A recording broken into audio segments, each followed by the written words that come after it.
His Excellency, the Ambassador of the Embassy of the Kingdom of Netherlands to Malaysia, Mr. Paul Becker, Tan Sri Dato Michael Yo, Dato Henry Barlow, members of the press, distinguished guests, ladies and gentlemen, good morning. My name is Oluchi, and I am representing Bell Echo Power this morning. Before I proceed, I just want to find out, how many of us have come in contact with palm oil, or at least some palm oil products? I mean, you've heard of it, you smelt it, tasted it, felt it. Can I see a show of hands? Wonderful. So it means we're all very familiar with palm oil. Well, today I'm going to be telling you a bit more about palm oil waste.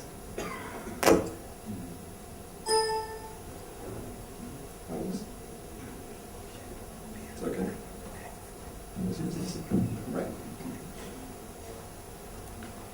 Okay, the palm oil process is pretty straightforward, but as we all know, it has been faced with a number of pertinent issues, and one is really about waste management. Just a brief overview of the Malaysian palm oil industry. There are over 545 major players in the Malaysian palm oil industry, and that varies from palm oil millers, kernel crushers, and refineries, to say the least. So the industry has increased in its size and influence in recent years. Also, did you know that just last year alone, the Malaysian palm oil industry exported revenue from it was approximately 80 billion ringgits. So you would agree with me that the palm oil industry is a very important one. And it's so important that the Prime Minister listed it in the year 2010 as one of the national key economic areas. Our company, Bell Group, has been in this industry for over 2 decades. And this is how we process palm oil at one of our mills. Some pictures of our mills here. Basically, the process is straightforward. It involves obtaining the fresh fruit bunches from the plantations, and then they go through a series of processes at the palm oil mill, and the end product of which is crude palm oil and palm kernel. So these two end products, the sale of these two, provide the main revenue for our company. So FFB in, crude palm oil and palm kernel. Very straightforward. But the challenge with this is huge quantities of waste are generated in the process. This waste takes the form of both liquid and solid. Now, the liquid waste in particular is obtained during the washing processes, and it's extremely hot when it comes out of the palm oil mill. We're talking 70 to 80 degrees centigrade. Now, you would understand a bit more about this later. This liquid waste also contains about 95% water, some little bit of oil, and then about 2 to 4% solids. So you have this mixture of water, oil, solids all mashed together. This we call palm oil meal effluent, or POME for short. Now, to give you perspective, an average meal processing, say, 40 tons of FFB, fresh fruit bunch, an hour, will generate approximately 156,000 metric tons of POME a year. Now, it is on record that there are over 400 palm oil mills in this country. So you can do the math. That's not the only waste we have to deal with. We also have solid waste. The solid waste takes the form of both fiber, shells, and something called empty fruit bunch. Basically, empty fruit bunch is the same as the fresh fruit bunch, but without the fruits, hence the name, empty fruit bunch. And that same palm oil mill of 40 tons would generate approximately 55,000 metric tons of this empty fruit bunch, 14,000 metric tons of shell, and 36,000 metric tons of fiber. So we're talking almost 100,000 metric tons of solid waste. So you see, ladies and gentlemen, the solid and liquid waste put together has been a major source of headache, not just for our company, but for palm oil millers all across the nation. And people have researched into innovative ways or alternatives of dealing with this waste. The treatment of liquid waste. Traditionally, the pomade is treated using a system called the open lagoon system. Very straightforward. Basically here, you pump the pomade through a series of ponds. The big picture here is, what you want to do is to treat the biological and chemical content of the pomade till it gets to a point where it is environmentally friendly to be discharged into the surrounding water bodies. So it goes through a series of ponds. You have the cooling pond, which cools it down from its initial temperature. Remember I said it was quite hot. You have the acidification and anaerobic ponds. They basically just break down the biological molecules, make them smaller and more soluble. And then you have the aerobic pond before it is finally discharged. Pretty basic process. Here are a few pictures from our mills. As you can see, the ponds are quite big. Right, so the advantages with this process, obviously it's simple and it's reliable, it gets the job done. It's also cost effective, and since authorities really started regulating what you're discharging out of mills, a lot of palm oil millers began to use this technique ages ago. And so right now, over 85% of the palm oil millers in this country use this technique. So it's very common. The downside, however, is, as you can imagine, it takes up a large area of land.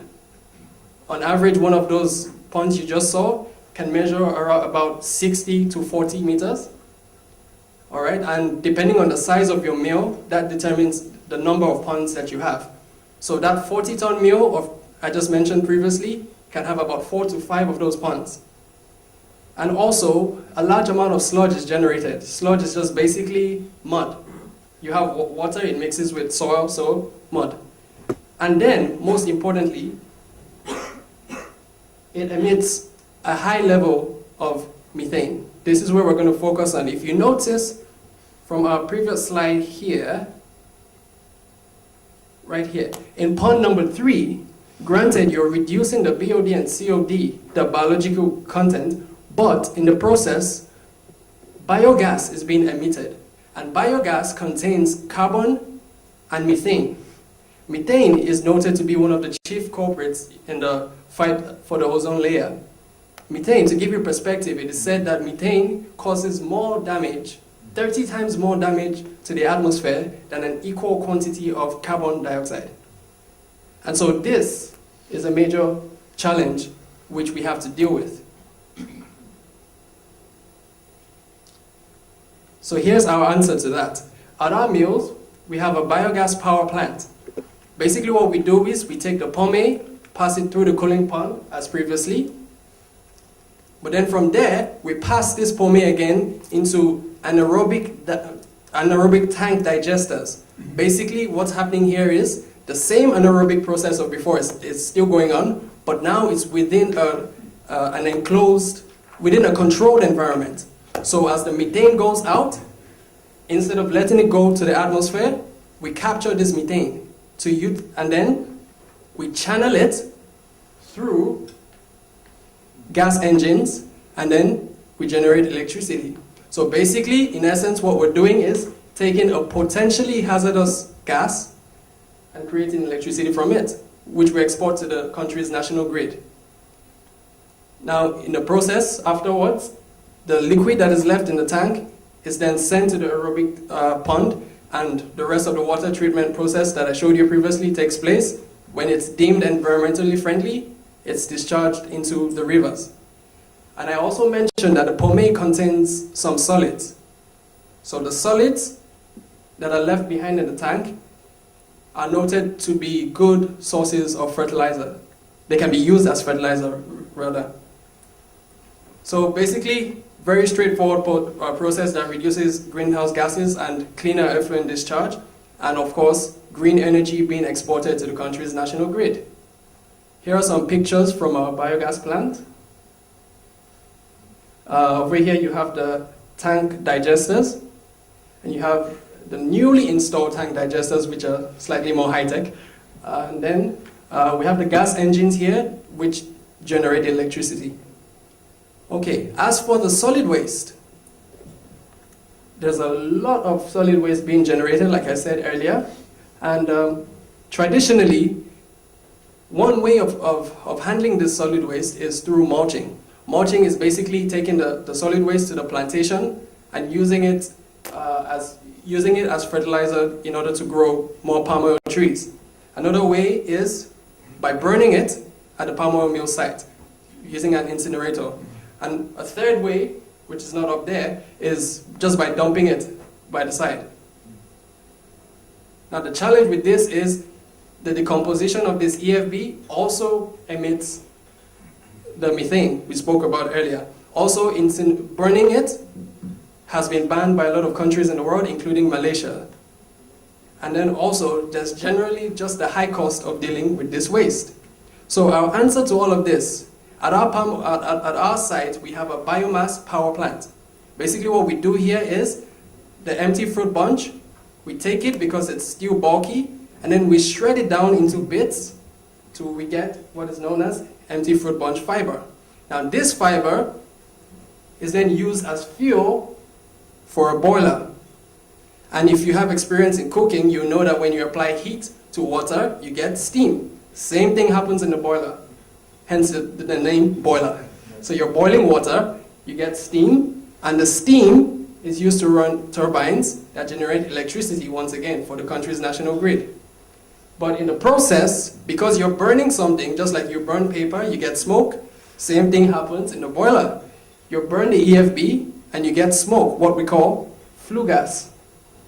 And so you cannot just send the flue gas to the atmosphere because then that's counterproductive, right?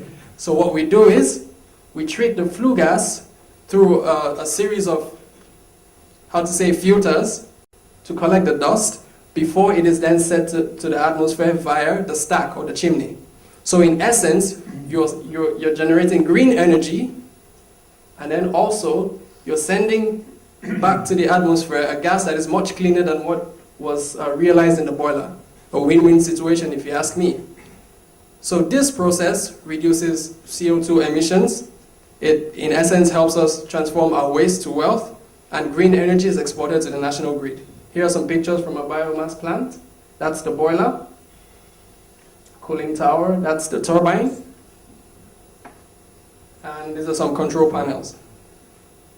So in conclusion, socially, these projects help provide employment for the local population. These projects also give an increase to local businesses situated around the site. And of course, it helps us add value to our business because we're transforming our waste to wealth. It decreases the country's dependence on fossil fuels, and it has led to an increase in economic activity within the local community. Now, with all the talk of climate change and carbon emissions and all of that, we at Bell Eco Power have risen to the challenge, and we've evolved from a traditional palm oil mill to a green independent power plant. I'm proud to say, ladies and gentlemen, that in our company, Bell Eco Power, we have addressed the pertinent issues that have been plaguing the palm oil industry for so long. At our company, Bell Eco Power, we are transforming Malaysia's energy infrastructure. Thank you.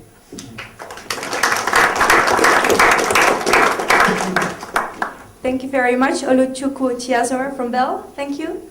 I would like to give the floor to the judges. Thank you very much, Mr. Oluchi, for an impressive presentation. Thank you. And I must say you are slightly in a disadvantage here because with this issue of palm oil, one of the judges is an expert on this, as you know, Dr. Henry Barlow. So my question is the following. How new is the concept? And I mean, with large companies like IOI, Sime Darby, Kale Kapong, all very active and present here in Malaysia. How do they address this problem? If it's such an innovative and such a special concept, don't they automatically already use it, or is it your concept that they're using as well, or are they not as far yet? Okay, First of all, I'd say that the technology we employ here can be found anywhere. Okay? What we do is we tailor it to meet the specific requirements of our mills. That's one. And then secondly, with reference to the biogas plant, our biogas plant has been running since the year 2010, and in fact, around that time we did receive an award as Malaysia's first CDM-based grid-connected biogas power plant. So long before it was even stated, long before it was put as an entry point project during the Prime Minister's Malaysia's 10th plan, we had already constructed our things. And it was shortly after that that you have a lot of other palm oil millers who are following suit right now, especially with the establishment of SEDA Malaysia and all. A lot of people are trying to secure quota for renewable energy development from palm oil waste. So I would say in response to that, the innovation at Bell EcoPower did not start today. All right? The biomass plant has been in construction since the year 2009. Okay? And so in that sense, I would say we were one of the first palm oil millers in this country, and we're still one of only a handful palm oil millers in this country to adopt this technology at our mills. Yeah. Just to follow up on Ambassador Becker's question, what perhaps is your uniqueness that you are early mover, a first mover advantage that you have, but then it's something that can be easily replicated or used by other plantation companies, and then it's not really a very unique process. Would you agree with that? Or? To some extent, I'll agree with you that it's not extremely unique. But when you say easily replicated, I don't quite agree, because I am aware of a number of, for instance, I did visit a biomass power plant somewhere in Negri Sembilan, and they do this job very well. But the only thing is they purchase the empty fruit bunches from nearby palm oil mills. But our company, Bell Group of Companies, has palm oil mills scattered all across the country. So when we need fuel for any of these plants, we either take from the mill at the site, or we get it from one of our surrounding palm oil mills, only incurring costs like transportation costs, but not purchasing costs. So this is quite unique to our company's model. I hope I've answered your question. Can I make a comment on that? Hi, my name is Patricia Dunn. I have been a writer for Bell Group. And what I want to say is Bell is a private miller. And if you look at Bell in comparison to big players, I think when the idea of tackling waste, Europe wanted to find somebody they can deal with. Being a small private miller, Bell was one of the companies that Belgium approached, gave money for a technology which they believed in for us to try out. And that was why we were so early in that conversion. It was not that all of a sudden we were great, but yes, because of regulation, because of all the environment, we had to address the issue, but we took a leap forward when Asia Cogen approached us and said, here's the fund, this is the technology, prove it to us that it can be done. And that was what assisted us and gave us that catalyst. Thank you. Yes, can I ask, what do you do with your palm kernel shell? The palm kernel shell, some of it is used in the boiler, but it is on record that there are disadvantages with that because it causes scaling in the boiler, so most of it is sold. Right, so yes. It's not actually a waste product, it's a byproduct. Right. And I'd like to also ask, is there any reason why you can't use your methane to power your boilers, thereby saving palm kernel shell, which you can sell at 150 ringgit per ton? Now, that is actually a very good point, and it's something we're actually currently looking into, because at some of our other facilities around the country, we're trying to implement this structure and optimize it. So the methane in the boiler concept, it does work, but the challenge with that is your conventional boiler is not suitably designed for that. So you need to adjust your boiler accordingly. You need to modify. And so for the time being, this plant is okay, it's running fine. But in our upcoming projects, that point you just raised is something we're looking into really seriously. Okay, thank you judges. Are there any more questions from the audience? Please first introduce yourself and then ask the question. Following Aquabet, in the whole process, I think it is quite energy intensive. So, what do you do with all the waste heat that's there? The waste heat in terms of steam, right? In general, heat is energy. That's right. And you can just say, let's further heat up the planet, or you can say, let's actively use this waste heat. Okay, what we do is, for example, the exhaust heat from the turbine and the boiler as well is channeled back to our palm oil mill. You see, the biogas is just a few meters from the palm oil mill, same with the biomass. So the steam generated in the process, some is used to generate electricity, and then the residue is sent back to the palm oil mill. The palm oil milling process is extremely steam intensive, it's heat intensive. So a lot of processes require that heat. So we send it back to the palm oil mill. Does that answer you, sir? Yeah, partially. I think we should discuss the meeting. I have another question. Your net water footprint, how far is this now reduced? So, because how much fresh water did you initially use, and how much do you now use? Okay, in terms of water quantity or in terms of the constituent? In a percentage or so. So, water is a precious resource. Yes. So, you like to have a kind of closed loop process where in the end you can say, now I can reuse this water a second time, recycle the water. That's right. So in all the improvements that you have made, if you now compare your current operation with your previous operation, do you consume less water? That's the question. In terms of consuming less water, what I would say is you remember that what we're using for the biogas plant is not necessarily water, it's wastewater. So this really doesn't affect the quantity of water you consume in the palm oil mill per se. You're just dealing with the waste that's coming out of the palm oil mill, that's one. But in terms of regulations, the government does strictly monitor the constituent of the water that you're sending out. And so with this biogas power plant, we've been able to efficiently reduce the BOD levels to less than 5,000 ppm, which is the requirement. Easily we can achieve that on a daily basis. So I hope I've addressed your question too. Yeah. Awesome.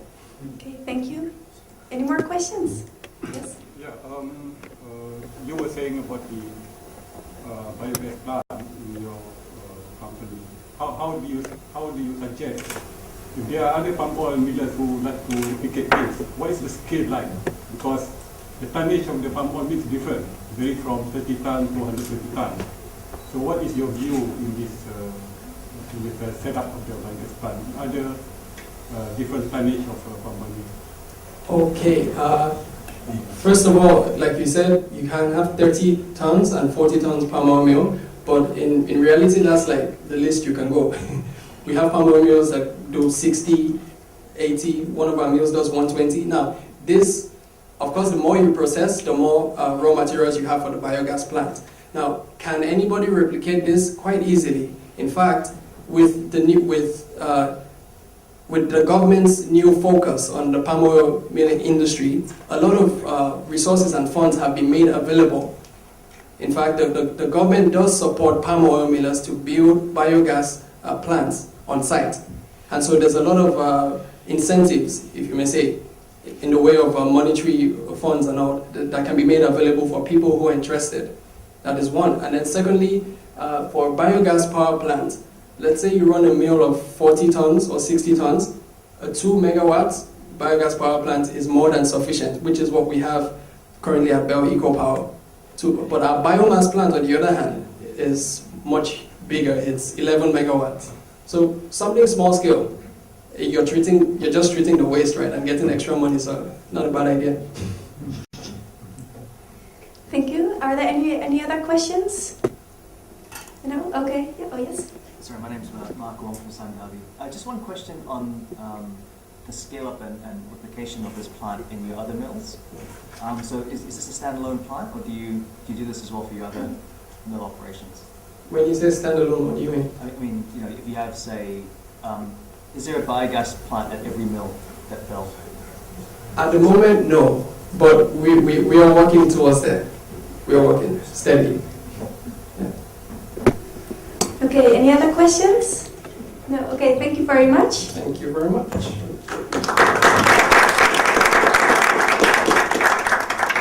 Then I would like now to introduce to you Maarten Kimman. He's the CEO of Siangpak. Good morning, good morning, ladies and gentlemen, good morning. What a promise. Waste is business. Do you believe that? Waste is business. What a solution. Our global economic situation will be solved. Our euro crisis will be solved because you go out, you grab some waste, and you are in business.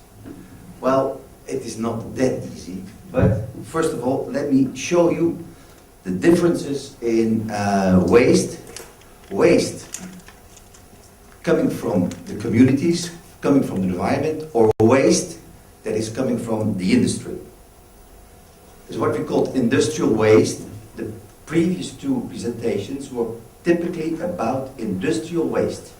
Waste that was coming from the process they were involved. You can dispose it, you can recycle it. Both of them, what they did, it's responsible and sustainable. The consumer waste is going into the system. It's either collected, goes into a landfill or incineration, or you can recover it and use it as a resource, as raw material for your own process. That's exactly what we are talking about here. Siangpak takes waste from the system and makes products. What are we making? We're making cartons and trays for the poultry industry. That means chicken eggs. We pack them and we process them. First of all, what is the potential of such a market? Do you realize that in Malaysia we produce 25 million eggs every day? Every day 25 million eggs are produced in this country. They have to be packed. They have to be distributed. What you do? Two channels, the industry and the consumers. The industry goes in big plastic trays, they go to the bakeries, they go to the noodle factories. You're talking about 8 ton polyethylene a day. Consumers, you, me, all of us, you go to the supermarket, you buy your eggs, it's either on a tray, in a plastic bag, or it's in a plastic carton, or that's plastic, a piece of plastic. It uses 40 ton of polystyrene and polyethylene and polyester a day. Totally, we are talking about 48 ton of rubbish a day. You cannot get rid of it. It contaminates the environment. That is what we are talking. That is our challenge. Our challenge is to replace 17,000 ton or 48 ton together with the polyester as well by waste paper that we get from the system. It is not from an industrial use that we manage our waste from our process. No, it is waste that we get out of the environment to replace 70,000 ton by 25,000 ton of waste paper by producing egg packaging. That is our challenge. First of all, waste paper. Where do you get it? You cannot go to a shop and buy your waste paper.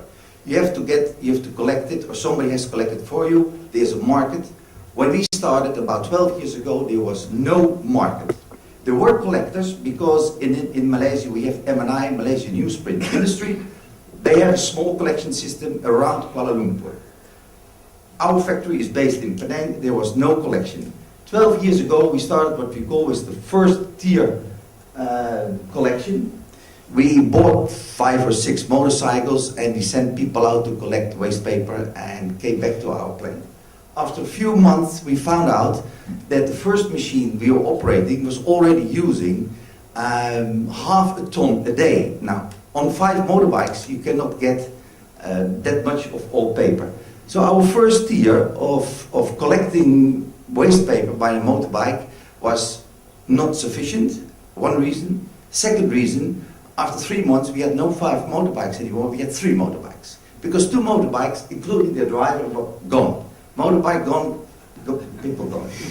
So we said, okay, now that is not the solution, because when we were calculating, going back to 25 million X we were talking about roughly 30 to 40,000 tons of waste paper which we needed in a year basis. There's no way you can get it on motorbikes. So we decided we create our own second tier. We joint ventured up with a waste paper trader, and he, by the way, did exactly the same as we did. He invested in motorbikes, collected all paper, and the joint venture with the waste paper trader was very successful. And in 2004, we withdrew with a contract that he would supply our waste paper.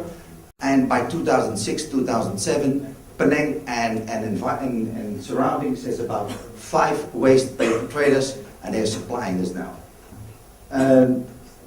By now, we make use of a very established system in Malaysia. There's about 4 to 5 big traders, and I would say there's a second tier of traders of 20 plus smaller traders that they have in the first tier collecting from motorbikes and coming to the second tier and then to us.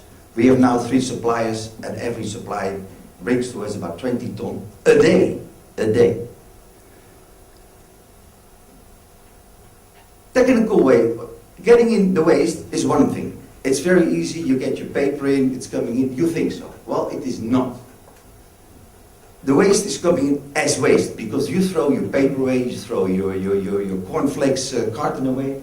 We have to identify exactly how the waste is coming into our plant. We learned that the last 12 years. We call it our technical waste management system. First of all, we have the suppliers. It's coming in like this. Big trucks, you see them on the road. It's a 20-ton truck, 24 bales of waste. 3 to 4 of these trucks are coming in every day in our plant. So you don't know what's in. There's plastic in, there's steel in, there's everything of rubbish, it's in there.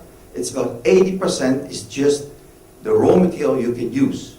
Waste paper.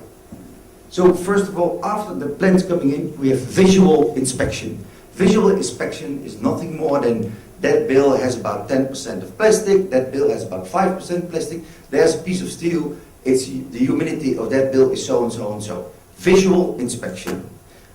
After that, we are weighing.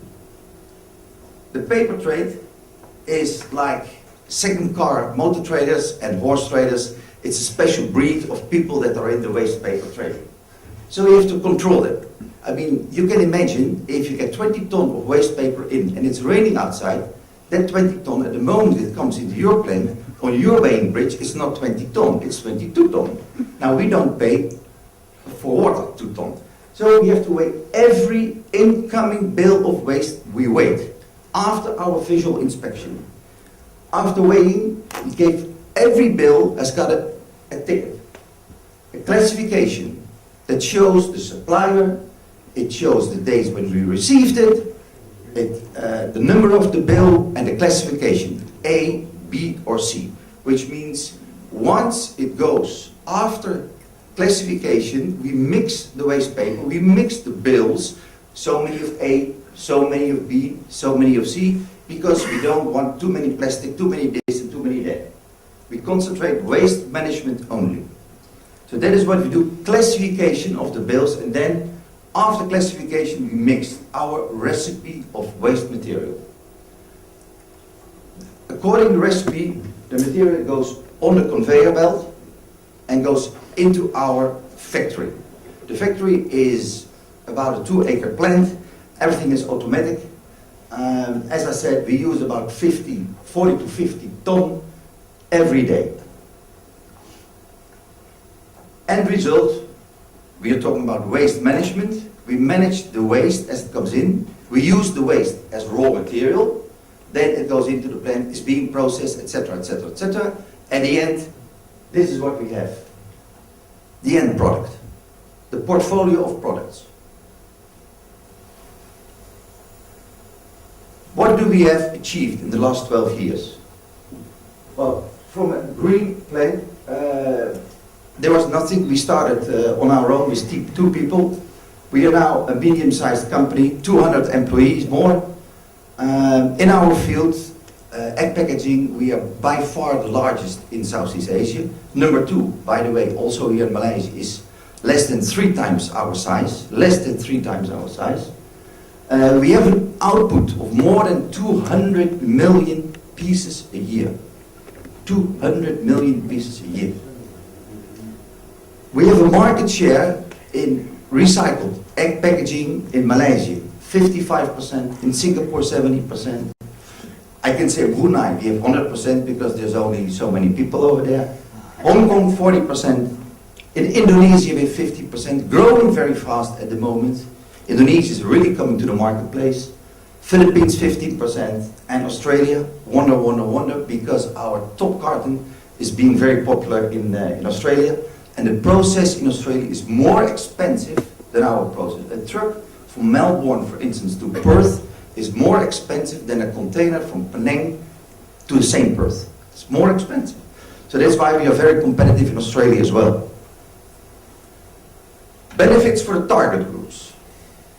Straightforward, environment. As you already saw in slide number 2 or 3, we replace about 20,000 or 20 ton a day of plastic. We also take about 25 to 40 tons a day of waste paper. We take that out of the market. The environment is less of that. For the layer farms, a layer farm is a farm that has chicken, that lays the eggs. In Malaysia, a typical layer farm, we are talking about farms with 1 million plus chicken. You're talking about farms with 2 million, 3 million chicken. This is a lot. These guys are having 2.5 million eggs a day. Now, they have all kind of machines. You have to work on those machines. Your product has to work perfectly on those machines, which it is. The supermarkets so far have very irregular place of display for eggs. By the cartons, they have more promotion area on the packaging. Supermarket as well. Then, don't forget the shareholders. As a growing company, being number 1 in our field, we have a track record of a healthy dividend paying out to our shareholders. This is not everything. This is about managing the waste so far from plastic, paper, together into egg packaging. Sir, 3 minutes left. Oh, sorry. Future developments. We are not there. As I saw, we still every morning when there is a Deepavali or whatever party there is, you see the rubbish on the floor. The ever-growing mountain of polystyrene, as I call it. You cannot get rid of polystyrene. You can't get rid of it. All our lunch, hamburgers, everything is packed in polystyrene. Please take a minute and read this. 1 billion hamburger boxes. 2 billion plastic polystyrene drinking cups with your coffee. 5 billion lunch boxes. Every year go in the system. Can't we stop that?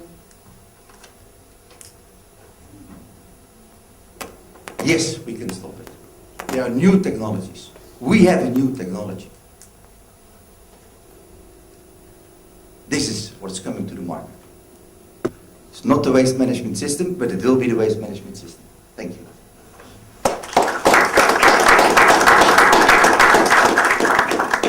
Thank you, Martin Kimman. Thank you for your presentation. I would like to give the floor to the judges for the Q&A session. Thank you very much, Mr. Kimmelm. Very eloquent presentation. Thank you. Of course, it's very useful, environmental friendly, and economically viable, as you have shown.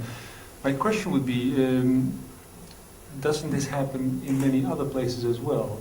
You bring this to Southeast Asia, but the concept itself happens all over the world. Correct. It's called the molded fiber industry.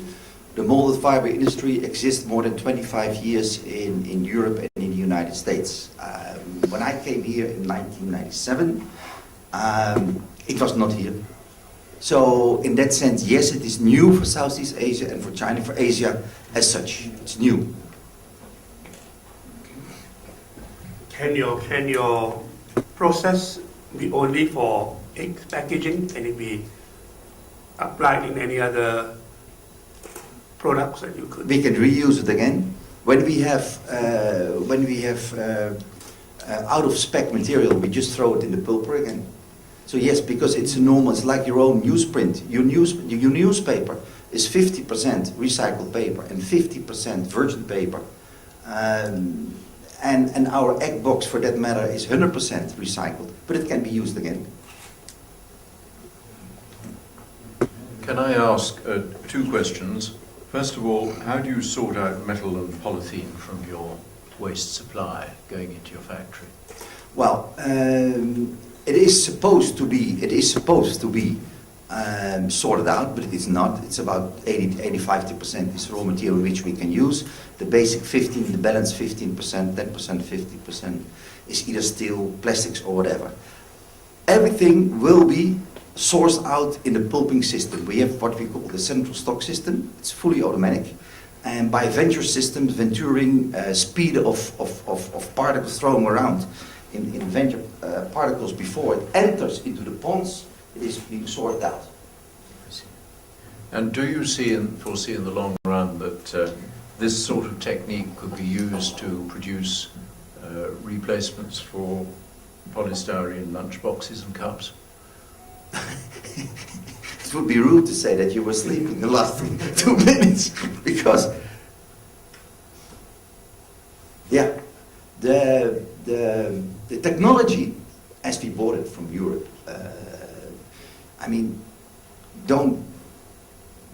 we spent more than 25 million in equipment over the years. And yes, it is that equipment, that specific equipment that uses recycled fiber, so to speak, is at the end of their development, and there's new development, and we are part of that new development that can indeed make material that is according to FDA regulations, because we are talking about FDA. When you want to buy either hamburgers or lunches, you have to apply according to FDA regulations. And yes, we have that technology available. And how long will it take for you to get it commercialized? We are going around at a few ministries, at a few business angels, and collect some funds. And so we can start. But we like to start rather yesterday than tomorrow. Absolutely. Yeah. Okay, thank you very much. From the audience, are there any questions? If so, please first introduce yourself, then ask the proposed question. Yes. When the waste paper bales Yeah. came in the trucks, you mentioned that there is a visual inspection, Yeah. and you particularly mentioned the percentage of plastic that could, be in the bales. Yeah. In your technical process, are those plastic part of the raw materials you're using? Now the plastic materials, during the visual inspection, we can get it out. You just pull it out of the bill. And like the question of Datu Barlow, during the system, once it goes into the central stock system, we can take out the plastic. The system will dispose of paper clips, any small iron particles, and plastic as well. It will be discharged during the pulping system. What do you do with those wastes? That is waste. That is, unfortunately, waste goes back to being waste. So we don't pollute more the environment in that sense. There's more structure. Yeah, it's collected. Okay, thank you. Other questions? Yes? Ralph Dixon from Whitehall. Just wondering, compared to the other industries who are also recycling waste, palm oil industry has looked at empty fruit bunches for packaging. Yeah. I think you know of a few companies who engage in this for food grade packaging. Yeah. How does your industry compare to those in terms of carbon footprint of your final product? Carbon footprint, that's a somewhat loaded question in the sense that I cannot give you specific data. What I can say about EPF and the fibers from EPF, many of those people have come to our plant. If we could use them, the beautiful thing about the fibers from the EPF from empty fruit bunches, it is strong, but the nightmare of the EPF fiber, takes a lot amount of energy to soak the water, to make it flexible so we can form it, and to get the water out again. So from an economical point of view, from an energy consumption point of view, EPF fiber, unfortunately, is not suitable for the process. Yes, you can make 10 million lunch boxes a year, but as you have seen the number, we are talking about 7 billion lunch boxes to be replaced. And in Penang and in more places, in Hong Kong, Singapore, it's already banned. Polystyrene is banned. So it will come to the market. You have to be prepared to make 500 million plus of those lunch boxes a year. So you need fiber that become flexible very fast, and very fast getting the water or whatever medium you use to get it out again. In regards carbon footprint, I don't have the numbers for that one. Sorry. Okay, thank you. Yes. Yes, Mr. Kimmel, I think I'm a little bit triggered by Dato Kok's question, or more particularly your answer actually. You're very passionate about the waste that is produced, and you're actually addressing the problem.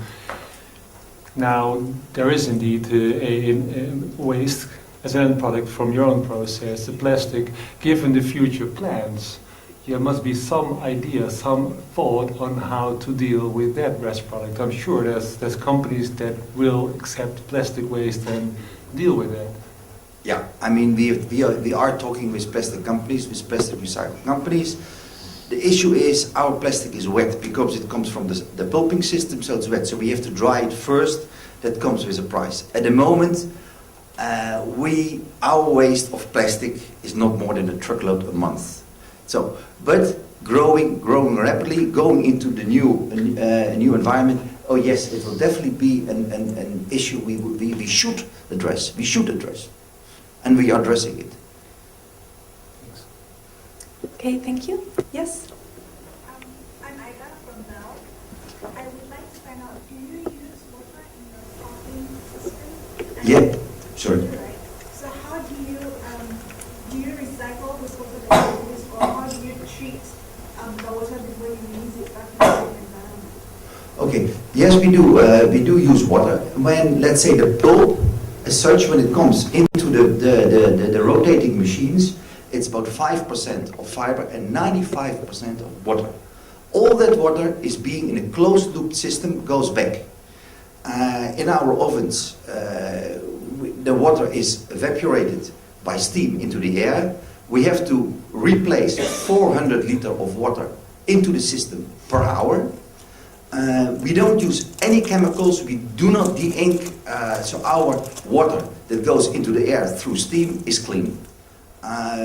The water which does not go into the system by steam is being, through our closed loop system, being reused in our system. Yes, okay. Any more questions? No? Okay, well, thank you very much, Maarten. Thank you.